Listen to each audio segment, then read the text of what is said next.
নমস্কার, cooks and other blog চ্যানেলের পক্ষ থেকে সকলকে প্রভাতী, অনেক অভিনন্দন, অনেক শুভেচ্ছা, অনেক ভালোবাসা। এখান থেকে ভিডিওটা শুরু করলাম। আজকে সোমবার, আজকে আর কোথাও বেরোনো নেই, বাজার টাজার কিচ্ছু করব না। কালকে একটা বড় রুই নিয়ে এসেছিলাম, রুই মাছ, তো সেই মাছ আছে। তা এখন বেশিরভাগটাই পড়ে আছে, তা এখন পুরো মাছটাই করতে হবে, কারণ আজকেও একটা ঘটনা ঘটবে আর কি। দুজন গেস্ট আসার কথা আছে। তো যাই হোক, রান্নাঘরে গিন্নি সকাল সকালই রান্না শুরু করে দিচ্ছে রোজ, আর আমারও রান্নাঘরে যেতে রোজ একটু দেরি হয়ে যাচ্ছে। আর প্রচণ্ড গরম, যার জন্য তো সকাল সকাল রান্না করে চলে আসতে চাইছে। আর ওই আগুনের গরম, তারপরে ওই আমার কিচেনটা তো একটু ছোট স্প্যাসেজের মধ্যে, যার জন্য ওখানটা গরমটাও বেশি। যাই হোক, গিন্নি রান্না বান্না শুরু করে দিয়েছেন। কতটা কি রান্না করে ফেলেছে আমি জানি না, তবু আমি এখন যাবো রান্নাঘরে, গিয়ে দেখবো গিন্নি কি রান্না বান্না করছেন। আমার এই ভিডিওটা যদি আপনাদের ভালো লাগে, আমার ছাড়া যে ভিডিওগুলো আপনারা দেখে যদি আপনাদের ভালো লাগে, তাহলে একটু লাইক সাবস্ক্রাইব করে দেবেন, একটু বেল নোটিফিকেশানটা অন করে দেবেন। তো যাই হোক, আমি এখন যাব রান্নাঘরে গিয়ে দেখি গিন্নি কতটা রান্না এগোলেন আর কি কি করবেন। রান্নাঘরে তাহলে চলে এলাম। এটা কি হচ্ছে? ও আচ্ছা আচ্ছা আচ্ছা, আমরা পোস্ত।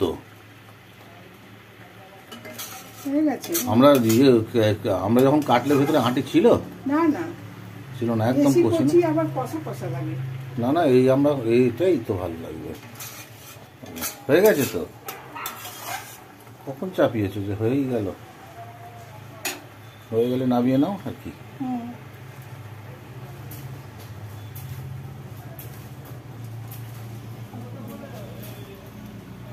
বাহ, আমরা চাটনি পোস্ত দিয়ে হয়ে গেল। আমরা চাটনি নামিয়ে আবার কড়া চেপে গেল, কড়ার মধ্যে পড়লো তেল।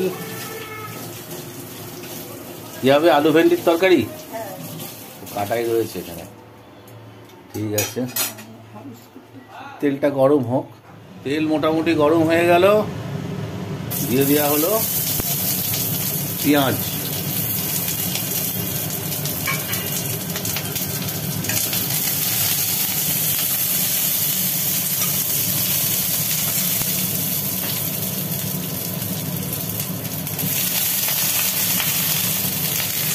তারপরে আলু আর ভেন্ডি একসঙ্গে দিয়ে দেওয়া হবে, তাই তো? আলু ভেন্ডি একসঙ্গে দিয়ে দেওয়া হবে।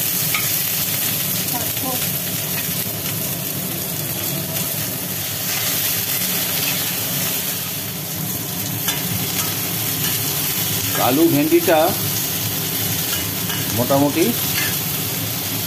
একটু ভাজা ভাজা হয়ে গেল। এইবার এর মধ্যে লঙ্কা আর সর্ষের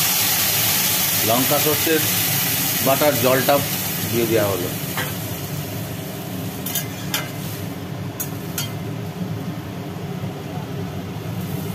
আর একটু কাঁচা জল ওর মধ্যে ঢেলে দিল।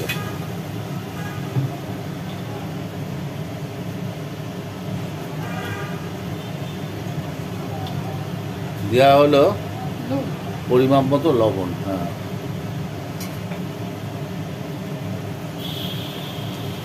তার সঙ্গে পড়লো আন্দাজ মতো হলুদ।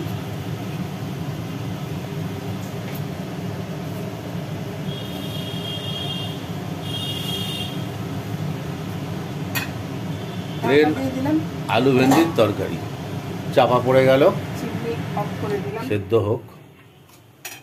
আলু ভেন্ডি কত দূর দেখো, চাপা তো দেওয়া আছে। জল শুকিয়ে একদম গায়ে মাখা হয়ে গেছে। কমপ্লিট। তাহলে আলু ভেন্ডি হয়ে গেল।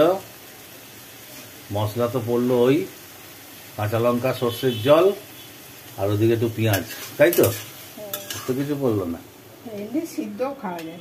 হ্যাঁ, সে তো যায়, এটা টেস্ট হয় না, এটা কত স্বাদ হয় খেতে, কত ভালো লাগে। হয়ে গেল আলু ভেন্ডি। আবার কড়া চাপিয়ে দেওয়া হলো, আর একটা হবে পদ মনে হয়। পড়ে গেল তেল, তেলটা গরম হবে। তেল মোটামুটি গরম হয়ে গেছে। এবার তেলের মধ্যে পড়ে গেল আলু।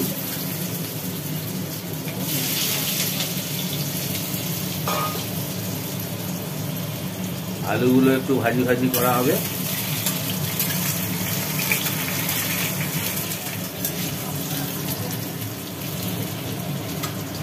আলুগুলো মোটামুটি হালকা ভাজা হলো।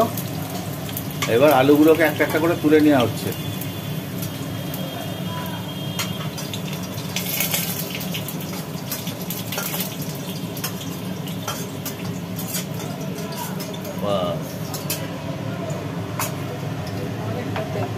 এবার খানিকটা তেল দিয়ে দেওয়া হলো।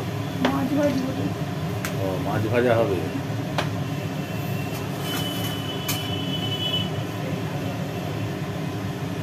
তেলটা একটু গরম হোক। তেল গরম হয়ে গেছে। এবার একটা একটা করে মাছ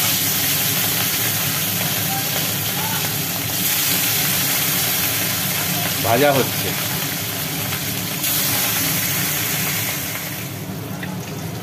মাছগুলো ভাজা চলছে, অনেকটাই মাছ।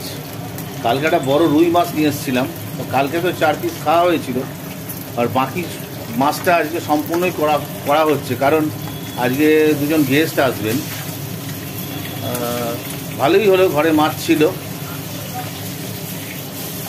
গিন্নিকে বললাম একদম টানা রান্না করে ফেলো, তাই সব মাছগুলোই আজকে ভাজা হবে এবং ভেজে একটা তরকারি করা হবে। দেখা যাক এখন কিসের তরকারি হয়।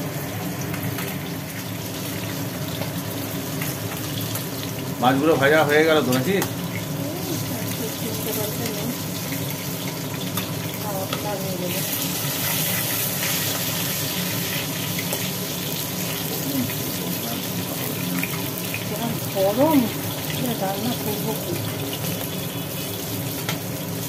মাছগুলো মোটামুটি ভেজে তুলে নেওয়া হচ্ছে। টোটাল মাছটাই ভাজা হয়ে গেল।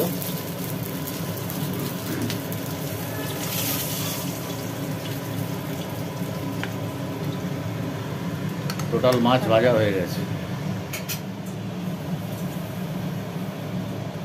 মোটামুটি মাছ ভাজার পর মাছ ভাজাগুলো তুলে নিয়ে এবার কেটে রাখা পটলগুলোকে ভাজা হচ্ছে।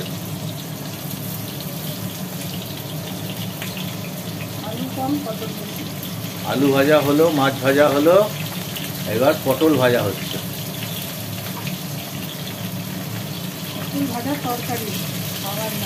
যাই হোক, তরকারি করার জন্যই পটলগুলো ভাজা হচ্ছে।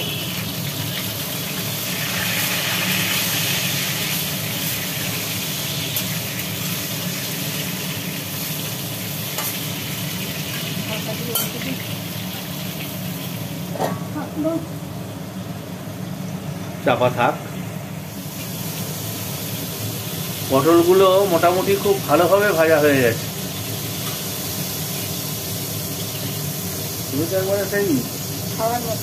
হ্যাঁ, পটল ভাজার মতো করেই ভেজে ফেললে এই তো খাওয়াই যাবে ভাজা। পটল ভাজলে তেল কালো হয়ে যায় না? তাহলে পটল ভাজাও হয়ে গেল, ওদিকে মাছ ভাজা, ওপাশে আলু ভাজা, ভাজাভুজির কাজ সব শেষ।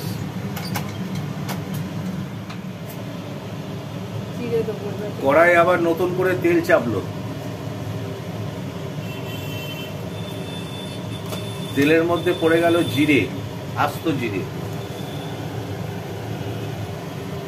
তেল তো ভালো গরম আছে।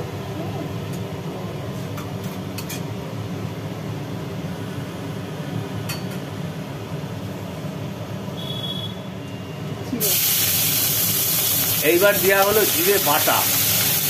তেলের ওপরে তখন পড়লো আস্ত জিরে, একটু ভাজি হলে জিরে বাটা আদা পড়লো, আদা বাটা, রসুন পেঁয়াজ আজকেও কিছু না। এই জিরে বাটা আর আদা বাটার ওপরই হবে। হ্যাঁ, গরমে আর রসুন পেঁয়াজ দরকার নেই। খুব খাওয়া হয়েছে রসুন পেঁয়াজ। এটা কি কষানো হবে এখন? এর মধ্যে ওই টমেটো কি করবে না? না, মশলাটা কষানো হোক। মশলাটা মোটামুটি কষানো হয়েছে, এবার ভাজা আলুগুলো দিয়ে দেওয়া হলো।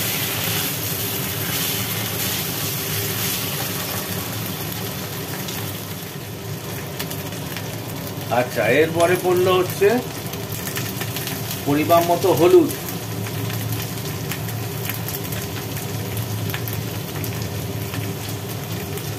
পটল ভাজায় নুন দিয়েছি। আর পড়লো লবণ, অল্প করে লঙ্কা বাটা আর কাঁচা লঙ্কা ছিল। আর এইবার পড়লো হচ্ছে একটু লঙ্কা বাটা।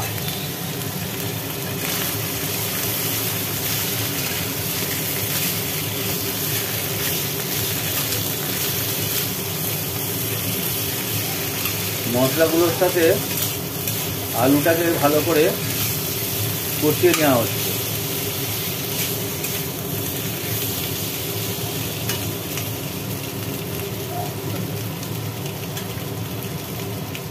মশলার সাথে আলুটাকে ভালো করে কষিয়ে নেওয়া হলো। এইবার ঢেলে দেওয়া হলো জল।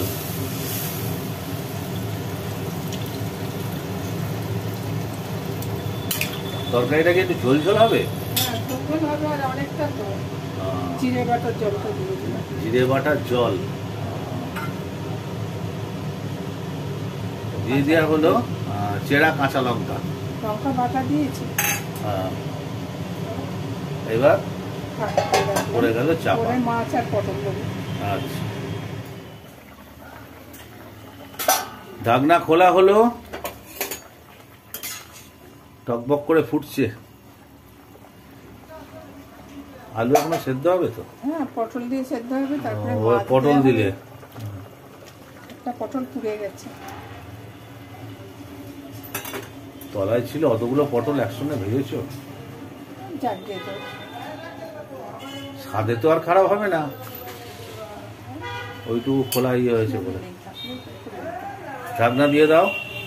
বাস, আলু পটল সবই পড়ে গেছে।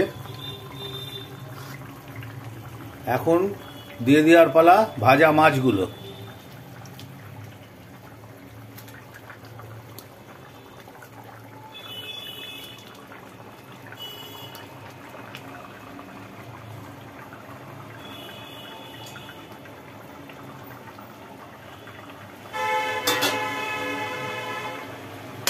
ঝোলের মধ্যে ভাজা মাছগুলোকে একটা একটা করে দিয়ে দেওয়া হলো।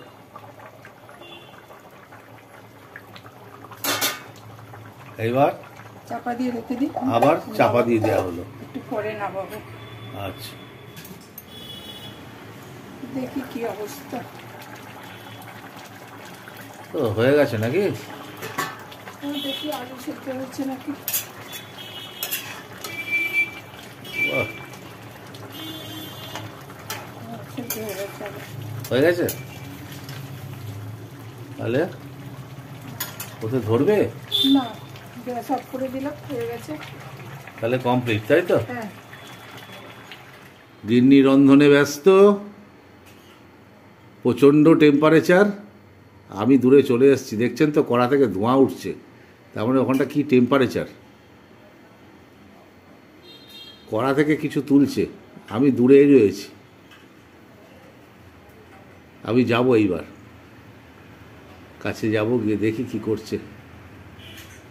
ও, কাছে এসে দেখি মাছ ঢালাঢালির কাজ চলছে। আসলে তরকারিটা অনেকটা হয়ে গেছে তো, আমরাও বুড়ো বুড়ি দুজনের রান্না। স্নান হয়ে গেল, এবার খেতে বসার পালা। রোজের মতো অপেক্ষা করছে ভাত, লঙ্কা, আলু ভেন্ডির তরকারি, স্যালাড, পোস্ত দিয়ে আমরা টক, আর রুই মাছ দিয়ে, পটল দিয়ে, আলু দিয়ে একটা পাতলা ঝোল। তাহলে বসে গেলাম রোজের মতো, দুকোয়া রসুন,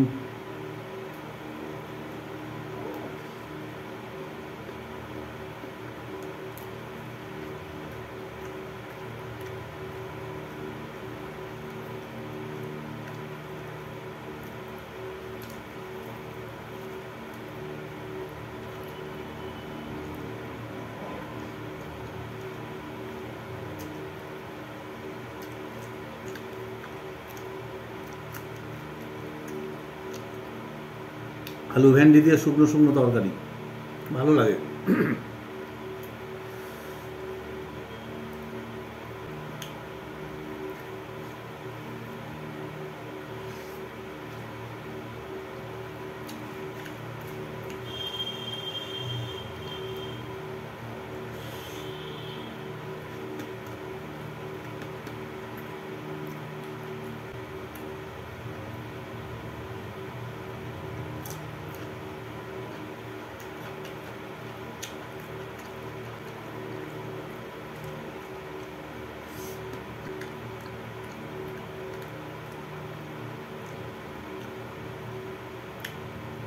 এবার আলু পটলের ঝোল দিয়ে খেয়ে দেখি। ঝোল তো ঠিক না, একদম পুরো বড় বাটি ধরে বসিয়ে দিয়েছে।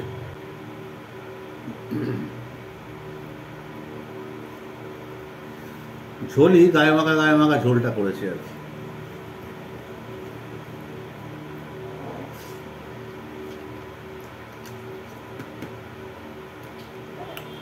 কালকে একটা ঝোল খেয়েছিলাম রুই মাছের,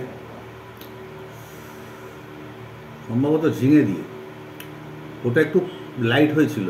আজকে একটু রিচ লাগছে, কারণ আজকে, কালকে তো শুধু জিরে ব্যাস, আর আজকে আদা বাটা পড়েছে জিরের সাথে, আর আস্ত জিরে ফোড়ন দিয়েছে, যার জন্য একটু রিচ লাগছে। থাকলো আমরা টক, কচি একদম, পোস্ত দিয়ে করেছে, ওটা দিয়েও খাবো। ভেন্ডি দিয়ে তো খাওয়া হয়ে গেছে, তাহলে আস্তে আস্তে আমি খেতে থাকি। হ্যাঁ।